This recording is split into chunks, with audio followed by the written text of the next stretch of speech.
Talati guddo kalesa warri komando battaliya mana naguute ana manatti mi ayara dubartii gurguru.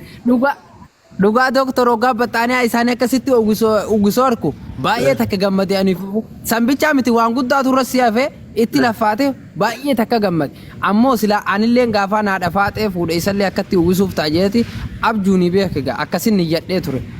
Hoggaaree waate dhafaate obboleewwan kabira yoo ati dhafaatee fuute obboleewwan si gargaareetiin kabira nu nyaata malee kabira laalladhu dhiisi sana na dabartini riskiinatti hin qabin. Ati bara obboleessa kiyya xiqqaadha anatu gabbaree sitti fuudhuu qaba waan ta'eef. Bakka ani garuu ani waan ati jette bira barbaade asii jaratu si fuusisa. Waan obboleessin irra guddaa jee fudhadhee jira bakka antan ati naa fidde maata ijaan qabne taatu harkaan qabne taatu waan ati fuudhi naan jette malee hin fuudhu ati naa fiti. Ansi fuusisa girgirri ijoollee teessanii akka makii sanitti hin dandeettare amma osoo ansi fuuseere ijoolleen gayyaata sitti iyyiti bartaan dura tiktook irra gubanii maasii jaalatti yaani rakkoo bar ijoollee keessan kana gubbaa arbaa jiran kana wajjin jiraatu hin bootti gayyaati. Ijoolleen teenya ba warri akkasitti duuroo qabiyyatti kashaafan qabne baadiyyaa xaraf irra guddaa baadiyyee heddummaannaa xarafaa dhufne yeroo.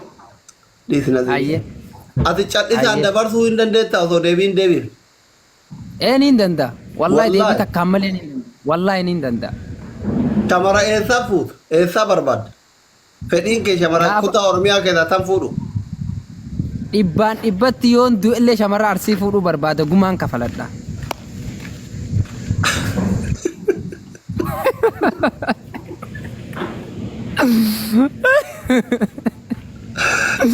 Arsii fuudhuu barbaadda. Angaafaan dura sanis arsii je ammaas hin deemine bakkumaan dursanii jira arsumaan fuudha. Ana xiqqishuu ilaalee sitti fuudha wallaahi. Abshir. Anis arsii malee fuudhu. Tajaajilaa jiru ta'uu abdachiistan jirti. Takkaa dubartii takkaan siin fuudha jeeni janaajaneen beeku hin beeku janaajanaa yoon itti dawwalee horiin keessan nagee qabaa isaanii keessan dhalee waan kana gaafadhani dhalaan nama lubbuu juun beektaa lubbuu tan inni sodaadha waan akka lubbuun irraa baatu. Tiramchettiin durbittii xiyyaata kaama jiddaan jirti xiqqoo sirree guddoo taateen beeku biiftuu kan beektu mana kana modii tara qabu. Hai biiftuun hin beeka biiftuu garuu isiin takkaa isi viidiyoon baatu hin garreen hin beeka biiftuu mana kiyyaa mudeetara qabdi. Viidiyoo miseejaraan baafta kaati maa rakkatte. Biiftuun sun taatee jirti nama calliftuudha warri miidiyaatti fuula isiin garree bakka naa dhaqe. Tira guddoo ta'itti.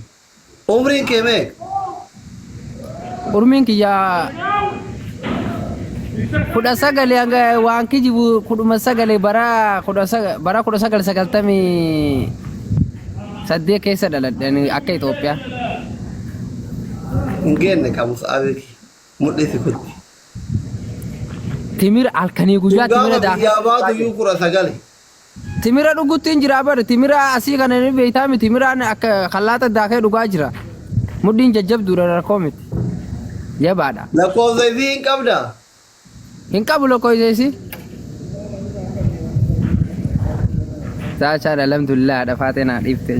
Diyaaspooraa wayii tokko ajjala jira dhafaatee baguma naa dhiiftee duraanuu si na rakkisee jaaba. Dhafaatee waa wayyaa nyaachuu barbaada dhiisi sirra guddoolle hin taatu. Ani ofii kiyyaa gabbaree sitti fuudhuu barbaadati. Abshir. Ani amma yoo biiftuu naa fiddes naan fuudha. Duraanuu niyyaan tiyya kana.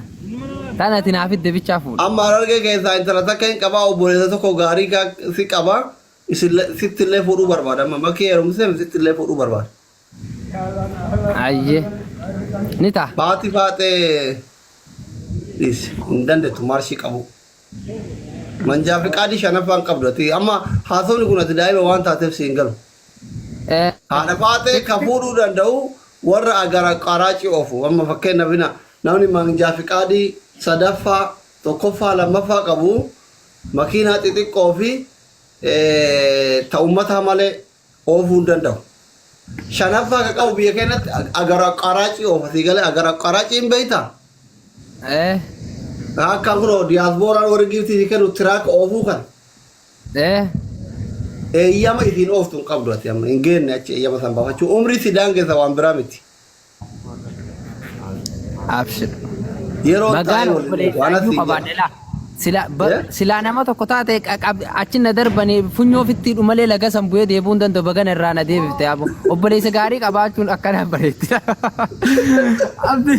abdii muktaara jalaa waysii takeetti jalaa qabuun dandeessu dhugaa bila badaan si qabaadhe badaan si kana waa malee gurraacha keessa adii siin hin jahu yoo waan bareedu abdii galee funyaan qabee diriin qullaa dhufee ati warra baala timiti deebi gadee bidilimsi firiyeni bidilimsi irraa fuudhe kanaaf natti gubata bidilimsi adii isa naabite bagar